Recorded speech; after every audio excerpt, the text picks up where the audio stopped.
नमस्कार। कभी सोचा है कि एक ऐसा उपमहाद्वीप जहां सैकड़ों रियासतें थीं, अनगिनत भाषाएं और संस्कृतियां थीं, वो दुनिया का सबसे बड़ा लोकतंत्र बना कैसे?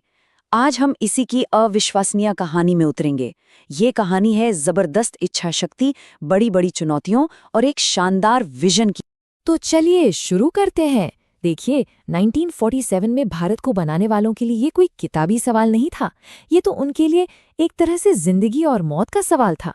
क्या इंडिया का ये आइडिया, ये विचार सच में टिक पाएगा? जरा इस पहेली के साइज का अंदाजा लगाइए। एक तरफ थे वो प्रांत जो सीधे ब्रिटिश हुकूमत के अंदर थे, और दूसरी तरफ 500 से भी ज्यादा रियासतें, हर एक का अपना राजा, अपना कानून, अपनी पहचान। इन सब अलग अलग टुकड़ों को जोड़कर एक देश का नक्शा बनाना सच में एक बहुत ही बड़ी चुनौती थी। तो इस बड़ी सी पहेली को सुलझाया कैसे गया? इसका जवाब एक दस्तावेज में था। लेकिन ये कोई मामूली दस्तावेज नहीं था। ये था भारत का संविधान, एक नए देश के लिए रूल बुक और इस देश को एक साथ जोड़ने वाला गोंद। इस पूरे मास्टर प्लान की नींव में एक बहुत ही क्रांतिकारी विचार था, धर्मनिरपेक्षता। मतलब सरकार का अपना कोई धर्म नहीं होगा, देश हर धर्म की इज्जत करेगा, पर किसी एक का पक्ष नहीं लेगा। सोचिए, बंटवारे के उस माहौल में ये कितना कितना बड़ा और साहसी कदम रहा होगा। ये एक पैगाम था कि किसी का धर्म कुछ भी हो, वो सबसे पहले एक भारतीय है। लेकिन संविधान बनाने वाले सिर्फ ऊपरी समानता पर ही नहीं रुके, वो और गहराई में गए। उनका मकसद सिर्फ सबको बराबर मौके देना नहीं था, बल्कि जो सदियों से सामाजिक अन्याय होता आया था, उसे ठीक करना था, असली न्याय की नींव रखनी थी। और ये केवल इस फर्क को बहुत अच्छे से समझाती है। देखिए, समानता का मतलब है हर किसी को एक ही साइज का जूता दे देना। समता का मतलब है हर किसी को उसके पैर के साइज का जूता देना। लेकिन न्याय का मतलब है ये पूछना कि भाई कुछ लोगों के पास जूते हैं ही क्यों नहीं, और उस सिस्टम को ही ठीक कर देना। भारत के संविधान ने न्याय के इसी गहरे विचार को अपनाया। तो कागज पर तो प्लान एकदम तैयार था, लेकिन अब थी असली परीक्षा की घड़ी। क्या ये संवैधानिक खाका 500 से ज्यादा रियासतों की मुश्किल जमीनी हकीकत का सामना कर पाएगा? इन रियासतों को भारत में जोड़ने की प्रक्रिया इसका सबसे बड़ा टेस्ट थी। इस पूरी प्रक्रिया का जो मेन टूल था वो था इंस्ट्रूमेंट ऑफ एक्सेशन, यानी विलय पत्र। ये एक कानूनी समझौता था। इस पर साइन करके रियासतों के राजा 3 जरूरी चीजें, डिफेंस, विदेश मामले और कम्युनिकेशन, भारत सरकार को सौंप देते थे। हाँ, अपने अंदरूनी मामलों में वो आजाद रहते थे। अब यहाँ एक और जरूरी दस्तावेज था, स्टैंड स्टिल अग्रीमेंट। इसको विलय पत्र से कंफ्यूज मत कीजिएगा। स्टैंड स्टिल अग्रीमेंट बस इसलिए था ताकि ट्रेनें, डाक जैसी जरूरी सेवाएं बिना रुके चलती रहें, जबकि विलय पत्र का मतलब था भारत में शामिल होना। ये पावर का असली ट्रांसफर था। ये पूरी प्रक्रिया कितनी पेचीदा और ड्रामेटिक हो सकती थी, इसे समझने के लिए जूनागढ़ का किस्सा एकदम परफेक्ट है। इस कहानी में बड़े दिलचस्प मोड़ थे। जूनागढ़ का नवाब पाकिस्तान में शामिल होना चाहता था, लेकिन वहां की ज्यादातर जनता भारत के साथ रहना चाहती थी।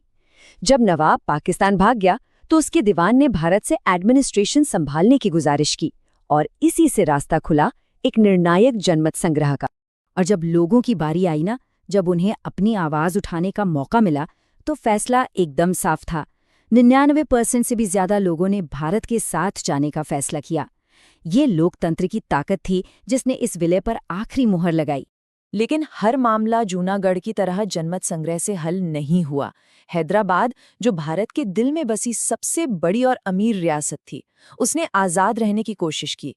आखिरकार ऑपरेशन पोलो नाम की एक मिलिट्री कार्रवाई के बाद ही उसका भारत में विलय हुआ। ये दिखाता है कि देश की एकता के लिए कभी-कभी कड़े फैसले भी लेने पड़े। तो भारत का नक्शा तो तैयार हो गया, लेकिन सिर्फ जमीन के टुकड़ों को जोड़ना काफी नहीं था। असली चुनौती थी लोगों को जोड़ने की, ये पक्का करने की कि सत्ता राजाओं और नवाबों के हाथ से निकलकर आम आदमी के हाथ में आए। अब वक्त था लोकतंत्र की मशीनरी बनाने का। और इस मशीनरी का दिल, वो है चुनाव। ये सोच कि सत्ता तलवार से नहीं बल्कि वोट की पर्ची से बदलती है। जैसा कि कहते हैं, बैलेट गोली से ज्यादा मजबूत होता है, और यही भारत के लोकतंत्र का मूल मंत्र है। अच्छा, दुनिया के सबसे बड़े लोकतंत्र में चुनाव करवाने के लिए सबसे जरूरी चीज क्या है? विश्वास, करोड़ों वोटर्स का भरोसा। और इसी भरोसे को बनाए रखने के लिए वीवीपैट जैसी टेक्नोलॉजी का इस्तेमाल होता है, जो पूरी प्रक्रिया को और भी ज्यादा पारदर्शी बना देती है। तो ये काम कैसे करता है? बड़ा सिंपल है, देखिए। कोई ईवीएम पर बटन दबाता है और बगल में रखी वीवीपीएटी मशीन से एक पर्ची निकलती है। उस पर उम्मीदवार का नाम और चुनाव चिन्ह छपा होता है। ये पर्ची 7 सेकंड तक दिखती है ताकि तसल्ली हो जाए कि वोट सही जगह गया है, और फिर वो कट कर एक सील बंद बॉक्स में गिर जाती है। एकदम सिंपल। लेकिन हमें ये हमेशा याद रखना चाहिए कि लोकतंत्र कोई मंजिल नहीं है, ये तो एक सफर है। भारत का लोकतंत्र कोई बन बनाया प्रोडक्ट नहीं है। ये एक ऐसा प्रोजेक्ट है जो लगातार चल रहा है, लगातार विकसित हो रहा है, नई नई चुनौतियों का सामना कर रहा है और खुद को बेहतर बनाने के रास्ते खोज रहा है। इसका एक ताज़ा उदाहरण है एक राष्ट्र एक चुनाव पर चल रही बहस। ये आइडिया कि क्या लोकसभा और सभी राज्यों के चुनाव एक साथ होने चाहिए, ये दिखाता है कि भारत अपनी लोकतांत्रिक प्रक्रियाओं को और बेहतर बनाने के लिए लगातार सोच विचार कर रहा है। लेकिन जैसा कहा जाता है, आसान कुछ भी नहीं है। जैसा कि यहाँ हम देख सकते हैं, ये आइडिया अपने साथ कई मुश्किल सवाल लेकर आता है। इसके लिए संविधान में बड़े बदलाव करने होंगे। अगर कोई सरकार अपना कार्यकाल पूरा करने से पहले गिर गई तो क्या होगा? क्या इससे राज्यों के अधिकार कमजोर पड़ सकते हैं?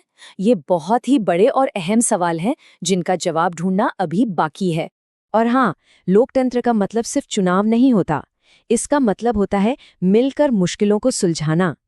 अब भारत जैसे बड़े देश में राज्यों के बीच पानी या बॉर्डर जैसे मुद्दों पर झगड़ा होना आम बात है। इसीलिए इंटर स्टेट काउंसिल और वाटर ट्रिब्यूनल जैसे सिस्टम बनाए गए हैं ताकि राज्य आपस में लड़े नहीं, बल्कि मिलकर काम करें। इसी को कहते हैं सहकारी संघवाद। तो रियासतों को जोड़ने की उथल-पुथल से लेकर एक राष्ट्र एक चुनाव जैसी आज की बहसों तक भारत की लोकतांत्रिक यात्रा वाकई असाधारण रही है। सवाल ये है कि इस कहानी का अगला चैप्टर क्या होगा? ये एक ऐसा सवाल है जिसका जवाब किसी एक किताब में नहीं मिलेगा, क्योंकि इसका अगला चैप्टर एक दिलचस्प बात है।